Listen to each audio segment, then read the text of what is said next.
Hello, everyone, and merry meet. This is the Great North Pagan Podcast. I am Thomas LionLord Punton, and I know it's been a while since you've heard from me. I've had a lot of things have happened. I've had a co-host leave me again, but that's to be expected in this sort of line of work, of course. And, of course, I've had numerous changes, all that, not to mention, most notably, join a coven. And today, it would be the 8th anniversary of the Order of the Aurora. I have with me two wonderful High Priestesses that we'll be interviewing today. And if you two would be most kind to tell the mystical world out there yourselves. Well, I am High Priestess Phoenix, and I am the leader of the Order of the Aurora Coven in Grand Forks. And my name is Sarashun, High Priestess of the Heart of the Pentacle Fellowship in Rugby, North Dakota. How long have you been High Priestess, Phoenix? I've been a High Priestess for, it will be 5 years at the end of this month, February. Well, so over half the time. That's pretty impressive. Mm-hmm. Yeah, we are just celebrating our 8th anniversary. Yeah. It was a wonderful in book, which, by the way, we had also recorded that, and that will be uploaded at the same time as well. Very, very spiritual energy, as always. I've been understanding. I got to meet this coven, of course, here at Salwin in 2010, so it's just been like 4.5 years myself. And I joined the coven in September 2013. To which I will admit to you, audience, I found my family. I will admit that right off the bat. So, tell about the history about the Order of the Aurora, how it got started, who started it. Well, I wasn't at the actual beginning of the coven, so for that you would definitely need to interview Bowman. So on a future episode you may want to do that. Yeah, we'll get to him in the future episode. But this is my understanding of the history, is that B'Elanna came from somewhere in the Midwest around Nebraska or somewhere down in that area, and she came up here to North Dakota for her husband to study at the medical school at the University of North Dakota. And she was all alone and decided that she needed to start a study group because she has the leadership gene, that's what she does. And so she started a study group, and Bowman and several other people started studying with her the things about Wicca and all of that throughout the fall of, it would have been 2006. And then after about 6 months as a group, they all decided that they wanted to make those bonds with each other and actually form a coven. And so on February 3rd of 2007, they did a special coven birthing ceremony, and the Order of the Aurora was born. And it was an official ceremony ritual that just said this is the start of a new story. Absolutely. I've even got a copy of the ritual. That's amazing. I mean, I've had experience trying to run a coven myself. We never did that ourselves, so that's kind of interesting to know about, that you actually do officially start out just any major event that happens. Yeah, it's kind of serious, because when you're just in a study group, it's like you're friends, you're just hanging out, whatever. But when you are forming that bond as a coven, that's when you form those karmic ties, each person to every other person, and so it's kind of serious, and definitely a ritual is in alignment with that. Mm-hmm. And then when did you join Sarashun? I was invited to an open sowing in 2008. And that was my first introduction to the Order of the Aurora and everything they had been working on. And I had been searching for a lot of different things in my spiritual path and had come to paganism probably about a year prior to that, an actual label to the feelings that I had already had for years. And it was allowing me to do self-study for a while. And it was through my now current husband, Bowman, who introduced me to the Order of the Aurora, which he had been a part of since its inception. And I got a chance to go to this lovely ritual, and it was very powerful. I had just lost somebody very close to me in my life, and I just remember feeling such a connection to all the people there and feeling their empathy and compassion to my feelings and what I was going through at the time. And it was truly palpable and powerful, and allowed me to see exactly where I needed to go in my spiritual path. And it wasn't shortly thereafter that I joined the Coven, and not long after that I dedicated and moved up the ranks. It's amazing how the fact you link that sort of energy when you just feels just right like that. What was the major events that got the Coven out into the community? Well, after the inception of the Coven, they started to do like an open Ostara ritual, and I think I might have been at that one. I'm not sure if it was at the very first. I'm not sure if they first did it in 2007, or maybe it might have been the spring of 2008. But it was in the community center where B'Elanna had her apartment at the time with her family. And I remember going, and Bowman and all of his kids were there, and everybody was there. And so that was kind of the start. So that was an open event.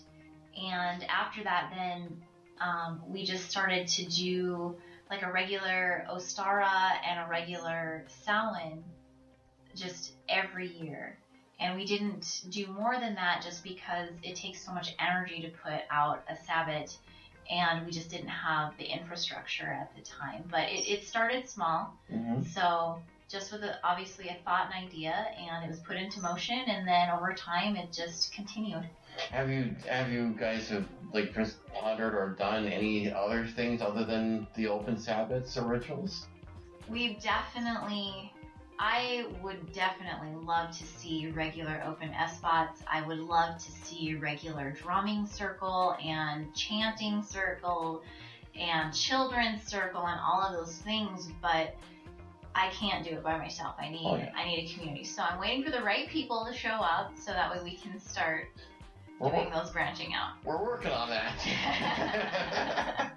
As for one, I do enjoy a great drumming circle, so that I greatly relate so much. In the start, what do you think was like the major strides that the Order of the Aurora made to be a proper coven? Like the different challenges? What helps set the foundation? What helps set the foundation? Well, B'Elanna, because she was very, very profound at we start on time, we stay focused, bring everybody's attention back. She was definitely very driven and organized, and I mean, at that point, she had a whole bunch of newbies, so it was just taking everybody through all of the same material. It was new to everybody at the time, and so there was like the kind of synergy that you get among students that are in the same class, and so it was a good bond there. And also we have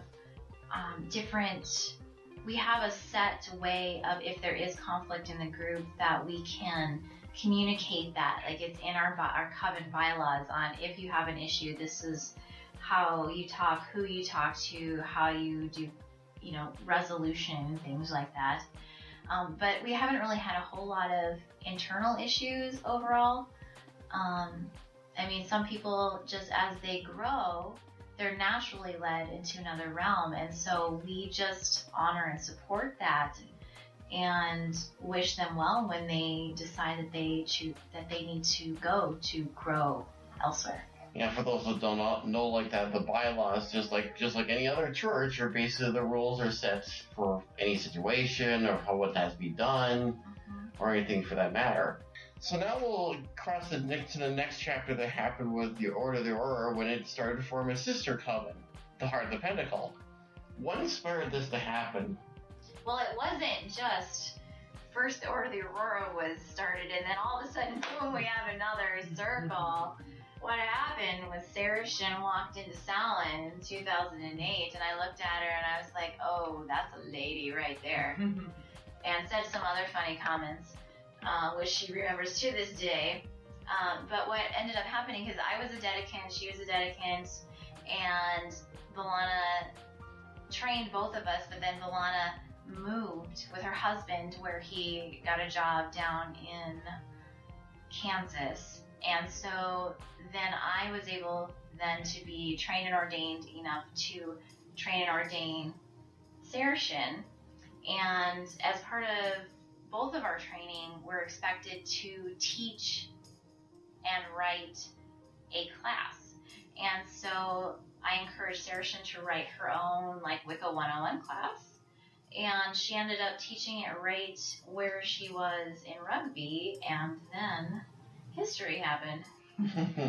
I think a part of that is I really didn't realize there would be a call for a Wicca 101 class, but I have a special place that I go to in Montana in Whitefish, and you'd be surprised at how much of a place of inspiration that place is. And I've heard this from a lot of different shop owners and different things in that area of how a lot of artisans almost go there as vortexes or things like that, creative vortexes. Every time I have gone to Whitefish, I have had a flash of inspiration that has allowed me to attain another degree in this coven. We are based on a 3-degree system.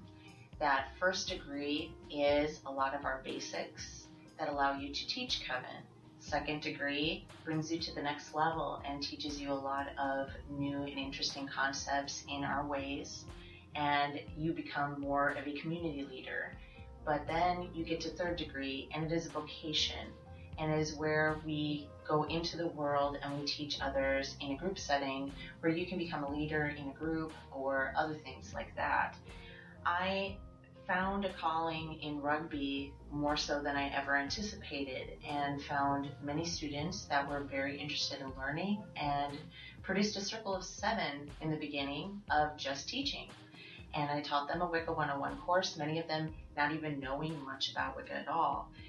After the course was finished, I was then ordained into the third degree, into my coven, the Order of the Aurora, but my people, as part of the class, were extremely sad at an ending.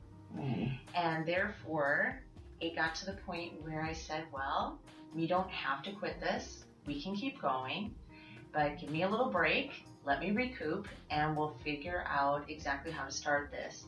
When we reconvened, we came up with the name after a bunch of brainstorming for the Heart of the Pinnacle Fellowship, primarily because rugby is the geographical center of North America, so therefore the heart of North America, and we are therefore the heart of the Pentacle.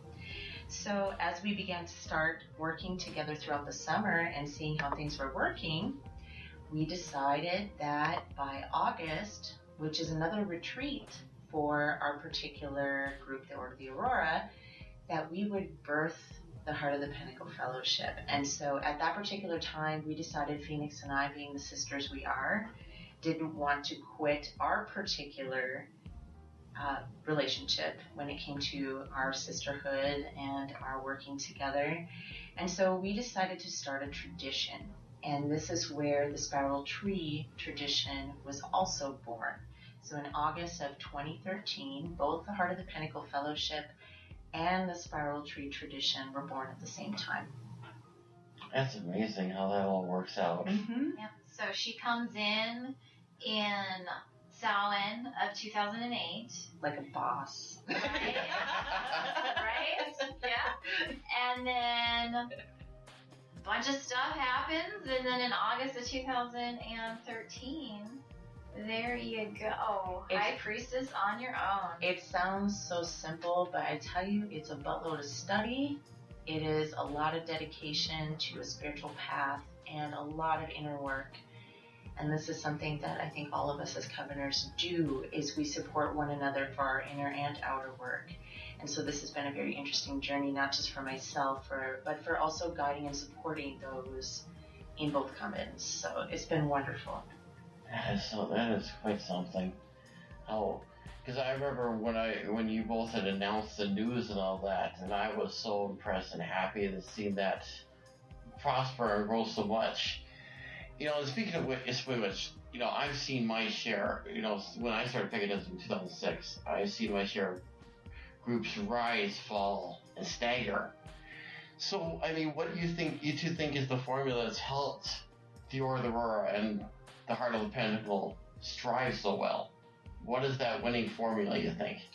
My opinion, personally, is the two biggest factors that both Phoenix and I have are drive and loyalty. We want so bad to see this succeed. We're not getting paid here, folks. And this basically means that all of the pieces behind the puzzle here are going to deal with a personal love and dedication to this group, to each other, to everybody in this path. We love our path. I mean, I don't know how many times we just say it. We just say, I freaking love my religion. And it's because we do. We have such a passion for this particular path that we just can't deny it. We have worked hard behind the scenes to keep a connection between the covens and the tradition and making sure and that we're not going to lose any kind of energy just because we're in two separate groups. This is one large group family. And we don't lose touch. We find ways to keep connected, and we're constantly reworking how those connections work.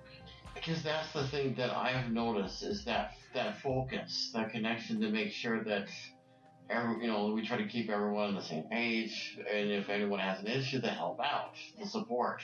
And the other thing is we're constantly innovating. It's not like we start with a formula and then we stay with that. We are always adding an element of introspection and humility to that and being like, okay, what's working? What isn't working? How can we improve it? How can we engage people? And that's where our moon letters came from, was how now that we are two instead of one, how can we stay connected? How can we keep that synergy going between the groups so we don't feel like two alien entities, but that we do continue to feel like that family. And so we created that document that kind of keeps the flow of information and love and connection in between us. There's a lot of B terminology when we talk about covens. And so when one coven separates off of another coven and they create a new coven, that is actually called hiving. And so we talk about hiving off the coven. We also talk about keeping those covens together, and in that we say cross-pollination. So when we talk about all these things, we are still working together as a collective, as a hive mind. This is a democracy. This is a true democracy. We all have a stake in this coven. So it isn't just Phoenix and I that are making this work. This is every integral member making sure that they're showing a part and a role in this particular community. You see, and that's the things that I've always just seen happen go wrong in some groups. Where, for one, if one mistake happens, the finger point happens and it all falls apart. And then the other issue that happens, someone gets in control and tries to get full control. Or what I know from our case too was from one High Priestess where she ended up having to do all the work, and none of the rest of the coven did, and she had just mental burnout.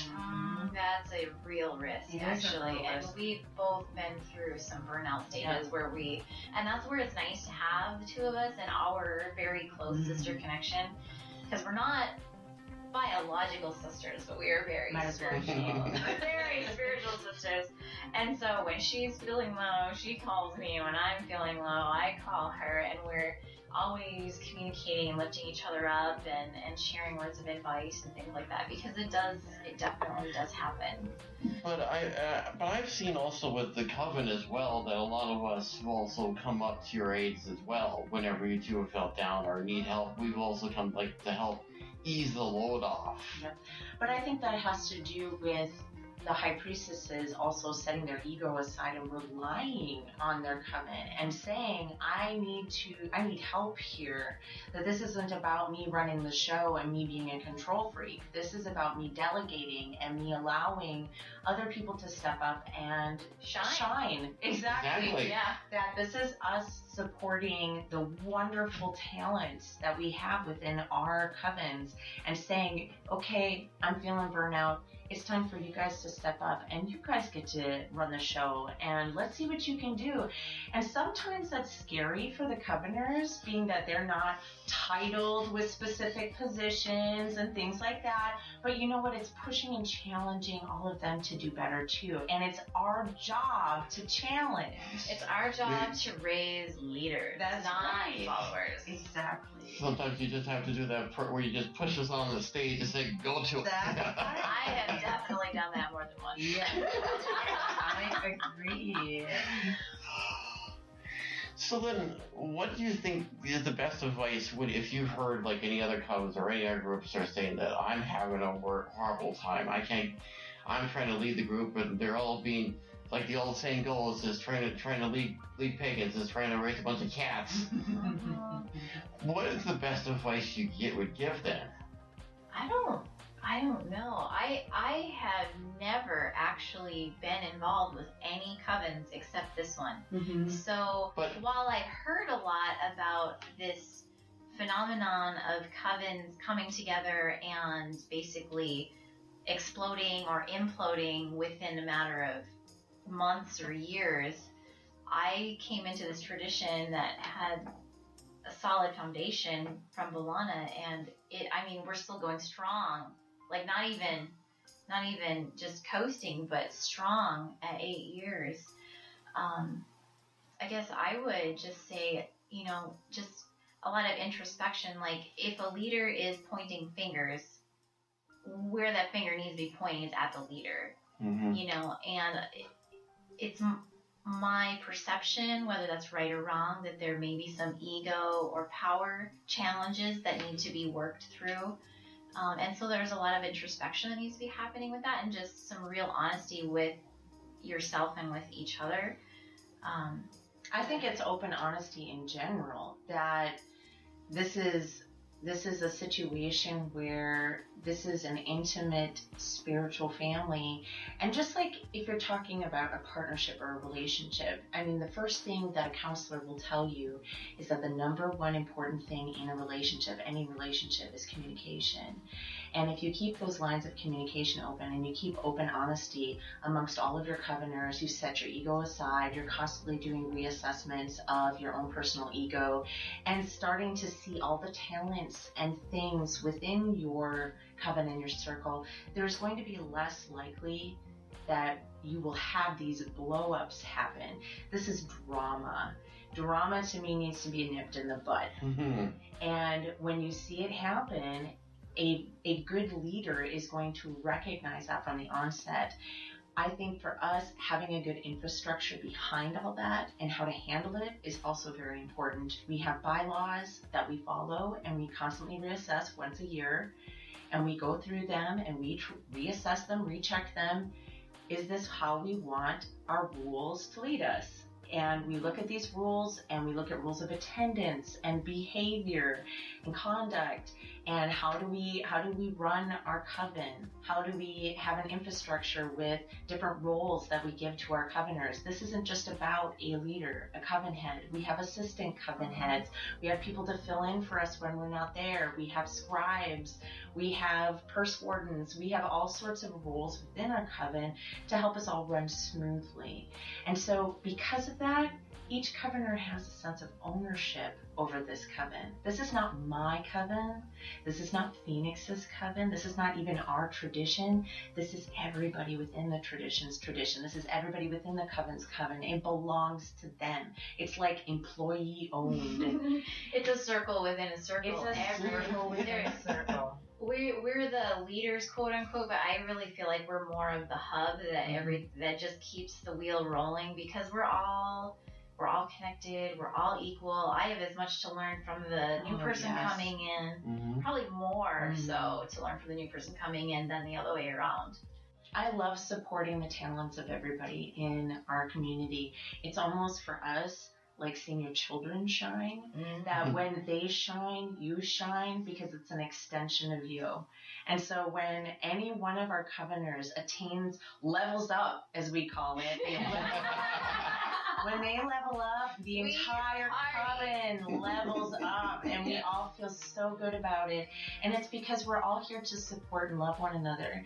This is coming from a place of love, and this is something I preach over and over. I don't preach a lot, but the piece that I do preach over and over is that spirituality based in love is true spirituality. And if you are coming from the heart in anything that you do, and it truly is from a place of love and not from a place of ego, not from a place of trying to be better than someone else or cutting someone else down for your own gain, that is spirituality. And to see other people succeed and feel good about it, that means that I am following a true heart spirituality. That's why I found it so impressive too, is the fact that you all recognize each one of us for our own unique talents and don't judge upon that, but be thankful for those specific abilities. Mm-hmm. That's like the piece of the puzzle to help the Covens out. Mm-hmm.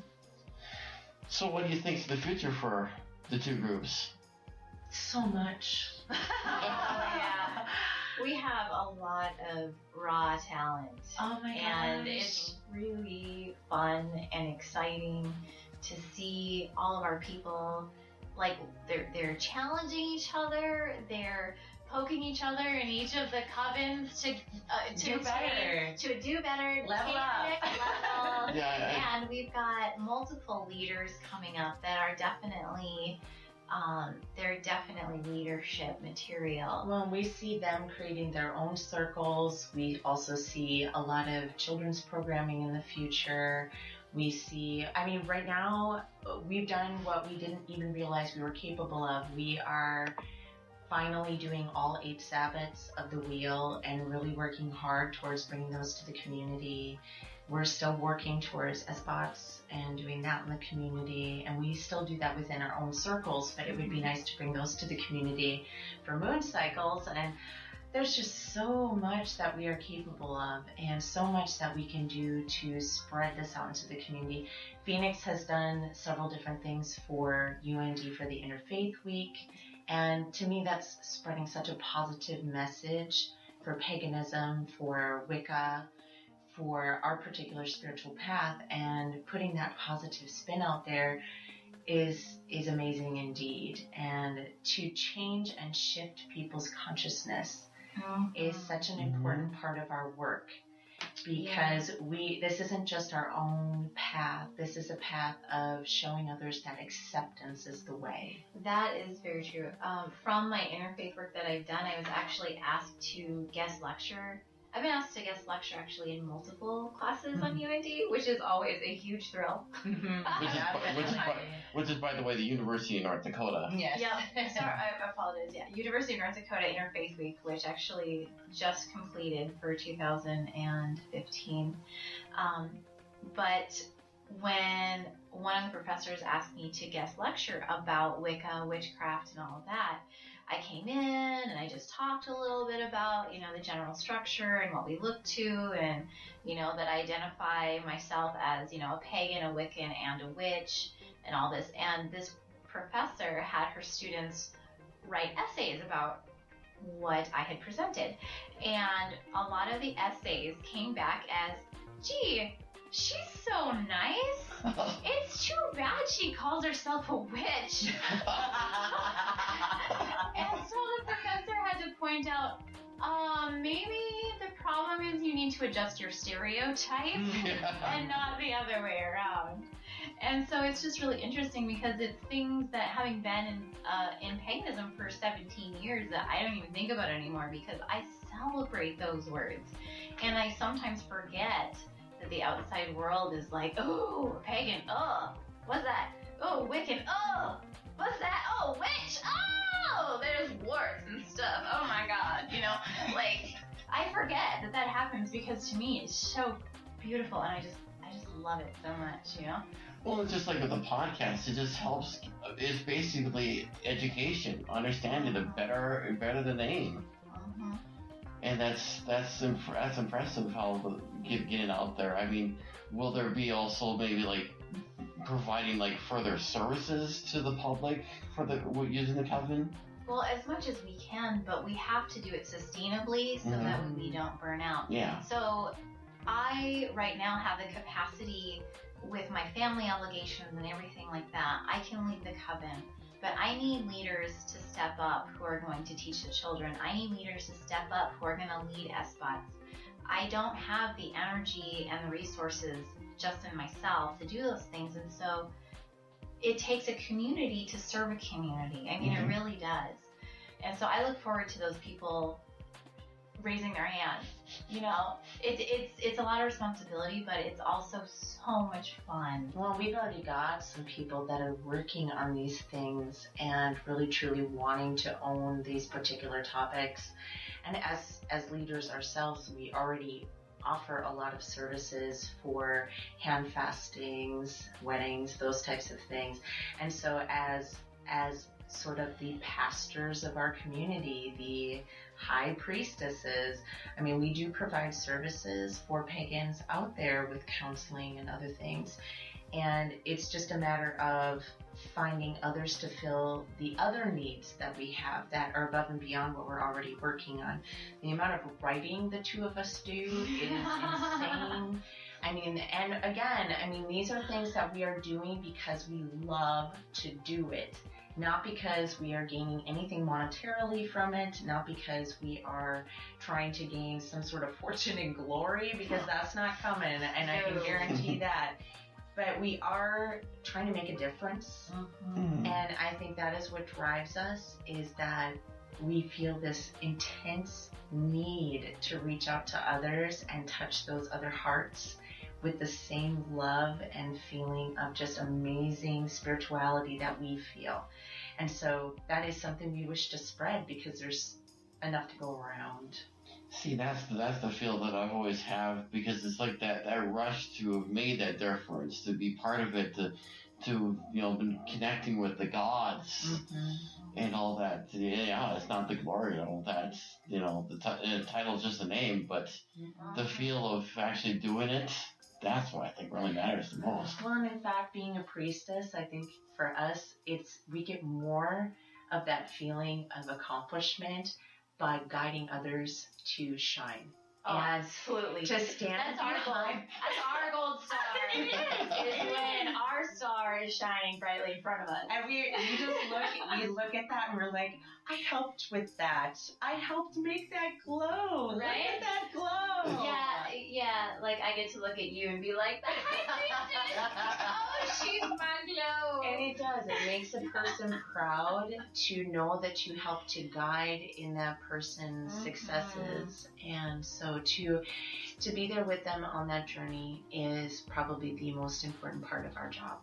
Oh. Absolutely. Wise words indeed. Well, I'm going to provide a link in the description to the website of the Spiral Tree Tradition in case you have any further information or want to contact our two dears. But we'll wrap it up here, but don't think this is the end yet, because I'll be getting in touch with Bowman, who was one of the remaining founding members of the Order of the Aurora. He's the last original. Yeah. Who's never left at all. Never left. He just switched circles. Yeah. He stayed in the tradition. And I'm also going to try to see about also get in reach to with Balana as well, to get her insight as well of what, because of course she was there too at the very beginning, and so stay tuned. We're back, ladies and gentlemen. So this is Thomas LionLord. Soon will be Lionheart Punton, saying merry meet, merry part, and merry meet again. Cha cha cha.